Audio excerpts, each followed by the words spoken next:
ओजा Hariom pro classes की तरफ से आज आपके लिए बहुत ही महत्वपूर्ण टॉपिक भारत में राष्ट्रवाद नेशनलिज्म इन इंडिया लाया हूँ।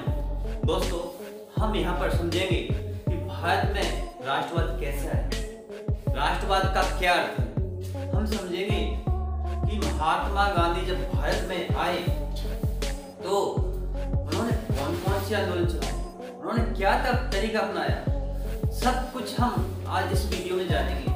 तो दोस्तों, आपसे निवेदन है कि इस वीडियो को स्किप न करें, स्टार्टिंग से लेकर एंड तक अवश्य देखें। दोस्तों, क्या आपको पता है यूरोप में एक देश है फ्रांस, जिसमें 1789 में वहाँ की आम जनता ने रिवॉल्यूशन कर दिया था। रिवॉल्यूशन ऐसा था कि पूरे फ्रांस में क्रांति आ गई और वहाँ पर जो वहाँ का सम्राट था लुई 16, जी हाँ दोस्तों, जो वहाँ का सम्राट था लुई 16, उसने आम जनता पर बहुत अधिक टैक्स लगा दिया। जनता त्राहिमाम कर रही थी। जैसा फ्रांस में 3 स्टेट होते थे, जिसमें कुलीन वर्ग पर और पादी वर्ग पर किसी प्रकार का कोई टैक्स नहीं लगता था।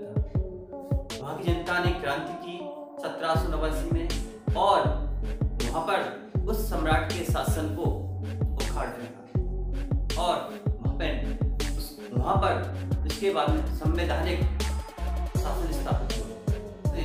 फ्रांस, इटली, जर्मनी और अन्य देशों में यूरोप के बाद में यह राष्ट्रवाद एशिया महाद्वीप के कुछ देशों में और अफ्रीका महाद्वीप के कुछ देशों में फैला। लोगों को एक मोटिवेशन मिला। क्या आप जानते हैं, राष्ट्रवाद के विषय पे हम चर्चा कर रहे हैं, तो राष्ट्रवाद का क्या अर्थ है? राष्ट्रवाद का अर्थ है देश के प्रति प्रेम, देश के प्रति भक्ति, देश के प्रति समर्पण की भावना ही राष्ट्रवाद कहलाती है। यदि हमारे अंदर देश प्रेम है, हमारे अंदर राष्ट्रभक्ति है, हमको देश पर न्यौछावर होने के लिए हम तैयार हैं, तो ये राष्ट्रवाद है दोस्तों। राष्ट्रवाद भारत में कैसे फैला, यदि इसको देखा जाए तो इसके बीज बहुत पहले ही पड़ चुके थे। आपको पता होगा 1857 में झांसी की रानी लक्ष्मीबाई ने अपने राज्य को वापस लेने के लिए एक क्रांति की थी, जिसको हम 1857 की क्रांति कहते हैं। कुछ इतिहासकार इसको सैनिक क्रांति कहते हैं, कुछ इतिहासकार इसको प्रथम स्वतंत्रता संग्राम कहते हैं। अलग अलग इतिहासकारों के अलग अलग मत हैं। दोस्तों, इसके बाद में हम देखते हैं कि 1915 में एक भारत के बहुत ही महान व्यक्तित्व, बहुत ही महान व्यक्ति का आगमन होता है। और क्या आप जानते हैं वो व्यक्ति कौन था? जी हाँ दोस्तों, महात्मा गांधी, भारत के राष्ट्रपिता, साउथ अफ्रीका से वकालत करके भारत में आए।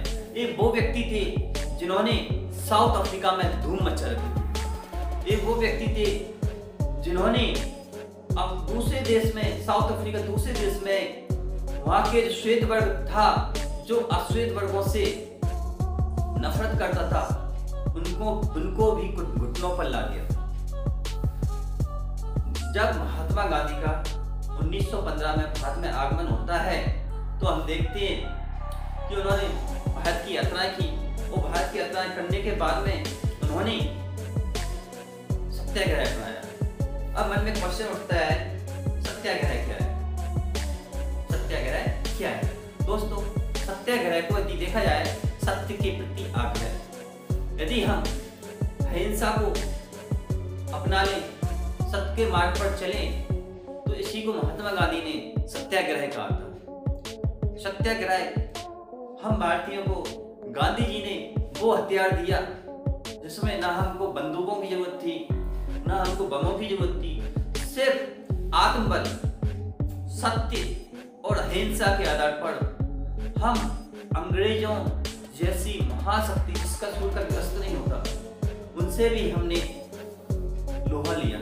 दोस्तों, महात्मा गांधी ने जब भारत आए तो उन्होंने सत्याग्रह चलाया। सत्याग्रह जब चलाया तो गांधी जी ने 3 सत्याग्रह चलाए। कितने सत्याग्रह चलाए? 3 सत्याग्रह। आप अभी तक सत्याग्रह का अर्थ समझ चुके हैं। दोस्तों, गांधी जी ने पहला सत्याग्रह चलाया चंपारण आंदोलन। जी हाँ दोस्तों, चंपारण एक जिला है जो बिहार स्टेट में पड़ता है।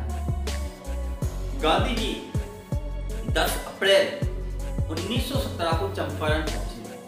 वहां के लोगों से उन्होंने मुलाकात की, लेकिन इसी बीच में गांधी जी को अंग्रेजों ने गिरफ्तार कर लिया।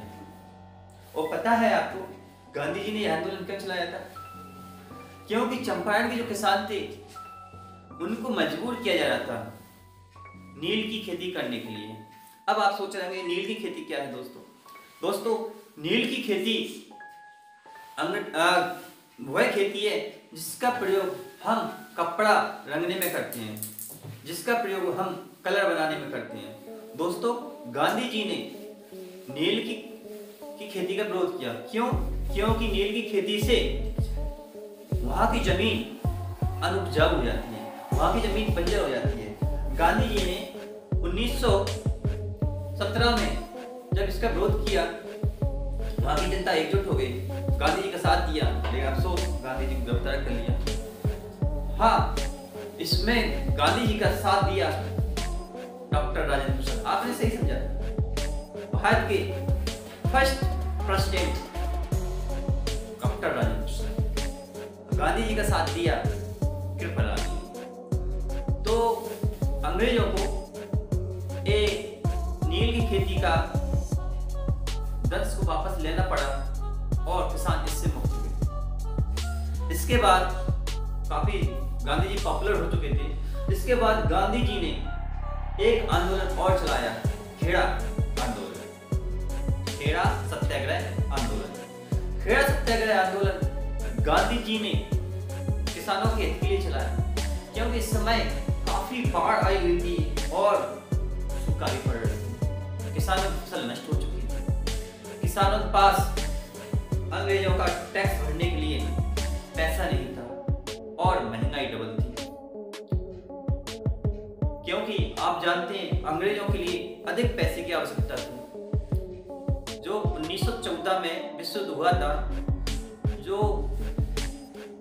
ऑस्ट्रिया के राजकुमार आर्कड्यूक फर्डिनेंड की हत्या के बाद एक प्रथम विश्व युद्ध शुरू हुआ था। तो दोस्तों, इसी के बाद प्रथम विश्व युद्ध का प्रारंभ हुआ।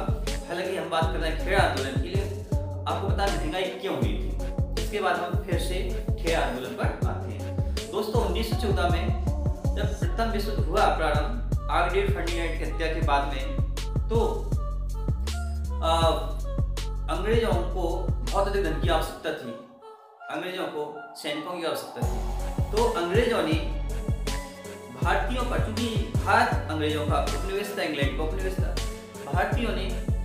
अंग्रेजों ने भारतीयों पर टैक्स लगा दिया ताकि युद्ध के लिए अधिक धन इकट्ठा किया जा सके।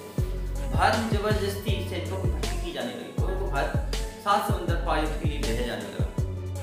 इसमें हजारों सैनिक शहीद भी हुए। तो भारत ने तो प्रथम विश्व में हिस्सा लिया नहीं था, लेकिन भुगतना भारत को पड़ रहा था। दोस्तों, अब जब वहां धन की आवश्यकता थी, भारत पे लगाया। आप समझ गए होंगे भारत में महंगाई क्यों थी। और उसी समय आप जानते हैं फ्लू की बीमारी फैली हुई थी, उसी समय आप जानते हैं बाढ़ आई हुई थी और सूखा भी पड़ा हुआ था। बाढ़ सूखा अलग अलग टाइम की बात है। तो दोस्तों, भारतीयों ने डिमांड की, किसानों ने डिमांड की कि हमारा कर माफ किया जाए, लेकिन वह जिद पर अड़े हुए थे अंग्रेज। महात्मा गांधी ने समझौता कराया और अंग्रेजों को, भारत के जमींदारों को मजबूर होकर रियायत कर वापस लेना पड़ा। और इसके बाद गांधी जी की और ख्याति बढ़ गई।